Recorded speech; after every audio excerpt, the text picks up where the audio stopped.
हरे कृष्णा, धन्यवाद प्रणाम आप सभी को। तो आज हम भगवद गीता के 4.15 श्लोक पे चर्चा करेंगे।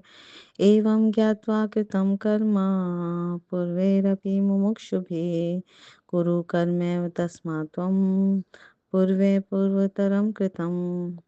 अनुवाद तथा तात्पर्य श्री प्रभुपाद जी के द्वारा। श्री प्रभुपाद की जय। प्राचीन काल में समस्त मुक्तात्माओं ने मेरी दिव्य प्रकृति को जान करके ही कर्म किया, अतः तुम्हें चाहिए कि उन्हें उनके पद चिन्हों का अनुसरण करते हुए अपने कर्तव्य का पालन करो। तो ये बहुत सुंदर श्लोक है जिसमें भगवान जी समझा रहे हैं उदाहरण से कि पहले इतिहास में ऐसे और भी बहुत सारे मुक्तात्माएं हैं। सारे जितने भी मुक्तात्माएं हैं उन्होंने मेरी दिव्य प्रकृति को जान करके कर्म किया, यानी भगवान की लीलाओं का, उनके गुण का, उनकी प्रकृति को जानकर अपने नियत कर्म किए। तो फिर इस तरह से उनको वो भगवत धाम चले गए। तो हम सबको भी यही समझा रहे हैं भगवान कि हमें उनके वचनों का अनुसरण करना है, करते हुए अपने कर्तव्य का पालन करना है। तो हम इस मनुष्य जीवन का परम लक्ष्य बहुत सरलता से प्राप्त करेंगे, क्योंकि अगर हमें ये समझ आता है कि इस पथ पर चलने वाले लोगों को भगवत धाम मिल गया, भगवान कृष्ण का प्रेम मिल गया, तो हमें भी मिलेगा। तो ऐसे हम अकेले नहीं हैं इस पथ पर। अनेक मुक्तात्माएं हैं जिन्होंने भगवान कृष्ण को जाना, समझा, अपना जीवन धन्य बनाया। तो तात्पर्य में भी श्री बाबा जी बहुत सुंदर समझा रहे हैं। मनुष्य की दो श्रेणियां हैं। कुछ के मनों में दूषित विचार भरे रहते हैं और कुछ भौतिक दृष्टि से स्वतंत्र होते हैं, है ना। कुछ लोग जो हैं वो हाँ, जो अभक्त होते हैं और कुछ भक्त होते हैं। कृष्ण भावनामृत दोनों श्रेणियों के व्यक्तियों के लिए समान रूप से लाभप्रद है। चाहे वो अभक्त है या भक्त है, दोनों को ही कृष्ण प्रेम का अधिकार है। दोनों के हृदय में कृष्ण प्रेम जागृत करता है कृष्ण भावनामृत।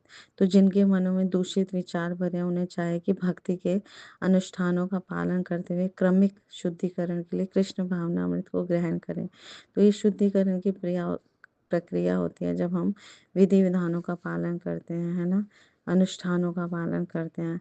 तो इसमें सबसे सुंदर और सरल प्रक्रिया है भगवान के पवित्र नामों का जप करना। इससे हमारे हृदय के सारे कल्मश, सारा गंदगी, सब कुछ चतुर्दर्पण मार्जनम शुद्ध हो जाता है और हृदय में फिर भगवत प्रेम जागृत हो जाता है।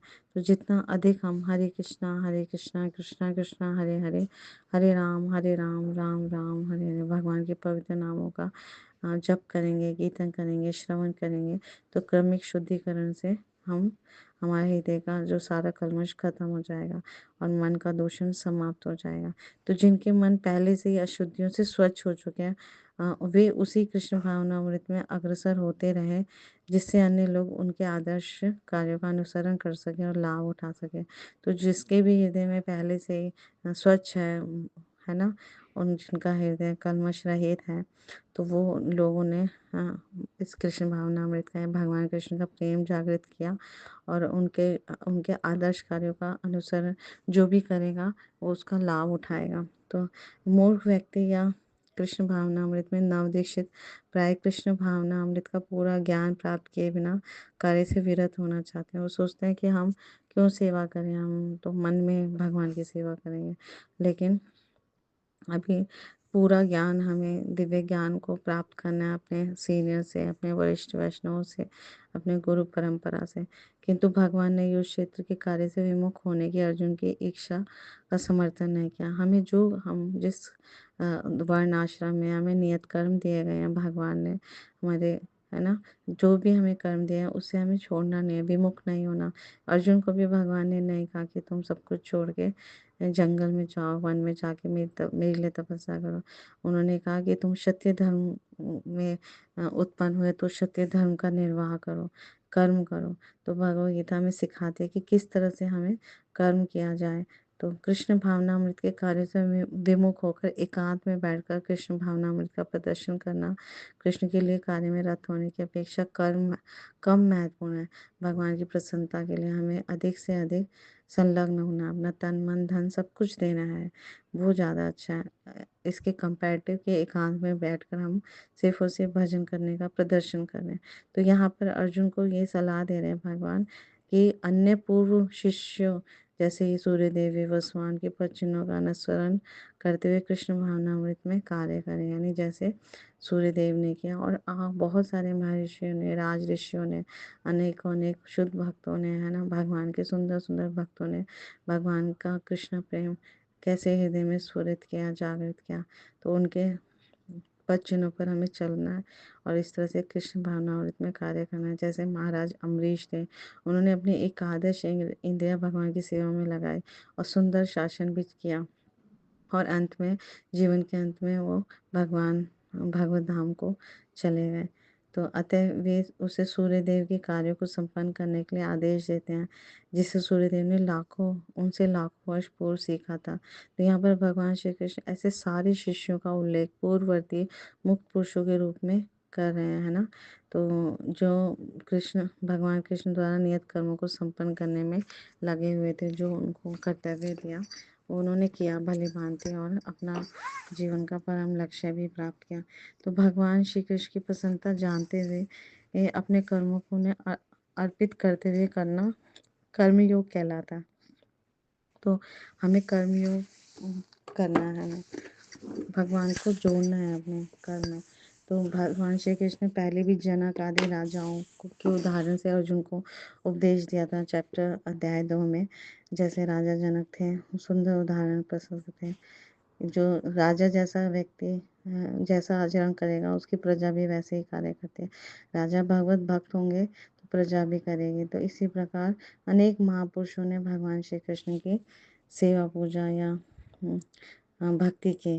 तो अपने नियत कर्मों को कर्मयोग के सिद्धांतों के अनुसार करते हुए भी मनुष्य सिद्धि की प्राप्ति कर सकता है, इस परम लक्ष्य को प्राप्त कर सकता है। तो जब व्यक्ति में आध्यात्मिक कल्याण की जिज्ञासा होती है, अथा तो ब्रह्म जिज्ञासा, मैं कौन हूँ, भगवान कौन है, मेरा भगवान से क्या संबंध है, तो इसका मतलब यह नहीं है कि वो अपने नियत कर्मों की उपेक्षा करने लगा, है ना। और जैसे अर्जुन सोच रहे थे, अर्जुन को अपने आध्यात्मिक कल्याण की इच्छा थी, इसलिए युद्ध को घोर कर मारकर वह युद्ध नहीं करना चाहते थे। परंतु भगवान श्री कृष्ण ने कि कर्मयोग के सिद्धांत के अनुसार यदि कोई कर्म भगवान श्री कृष्ण की प्रसन्नता के लिए है, तो वह घोर कर्म नहीं हो सकता। जो भी हम भगवान की प्रसन्नता के लिए कार्य करते हैं, साधु गुरु शास्त्र के अनुसार कार्य करते हैं, ना अपने गुरु परंपरा के अनुसार कार्य करते हैं, वो कभी भी घोर कर्म नहीं है। तो भले ही मनुष्य मोक्ष की इच्छा रखने वाला हो, परंतु यदि भगवान श्री कृष्ण की प्रसन्नता उसके द्वारा युद्ध लड़ने में है, तो उसे युद्ध करना चाहिए। तो जो भगवान चाहते हैं, हमें सीखना है, अपने गुरु से सीखना है, समझना है, और इस तरह से इस जीवन को धन्य बनाना है। तो मनुष्य जीवन इस कलयुग में हमें मिला है। तो इस कलयुग का जो हमें बताया गया है, एकमात्र उपाय, तरने का उपाय बताया गया, हरे नाम हरे नाम हरे नाम एव केवलम कलौ नास्तेव नास्तेव नास्तेव गति अन्यथा। इस कलयुग में केवल हरि का नाम, हरि का नाम और हरि का नाम ही तरने का उपाय है, और कोई उपाय नहीं है, नहीं है, नहीं है। तो इससे भगवान शीघ्र अतिशीघ्र प्रसन्न होते हैं हमारे कार्यों से। तो जितना अधिक हम भगवान के पवित्र नामों का कीर्तन करेंगे, उनके रूप गुण लीला आदि का श्रवण करेंगे, है ना, स्मरण करेंगे, उतना अधिक हम इस मनुष्य जीवन का सिद्धि प्राप्त करेंगे, परम लक्ष्य को प्राप्त करेंगे। और इस लक्ष्य को अनेक मुक्त आत्माओं ने प्राप्त किया है, कृष्ण प्रेम को प्राप्त किया है और भगवत धाम चले गए। तो भगवान यहाँ पर एक हमें गारंटी दे रहे हैं कि आपको उन महापुरुषों का अनुसरण करना होगा, जिन्होंने अपना जीवन धन्य बना लिया, मेरे को मेरे निहित कार्य कर कर, मेरे को प्रसन्न कर कर अपना जीवन आप भी धन्य बनाइए। तो आप हमें उनके वचनों का अनुसरण करना, अपने पूर्ववर्ती आचार्यों का, तो हम मनुष्य जीवन का परम लक्ष्य बहुत सरलता से प्राप्त कर लेंगे। Thank you so much. Guru Maharaj की जय, श्री प्रभुपाद की जय, आप सब भक्तों की जय।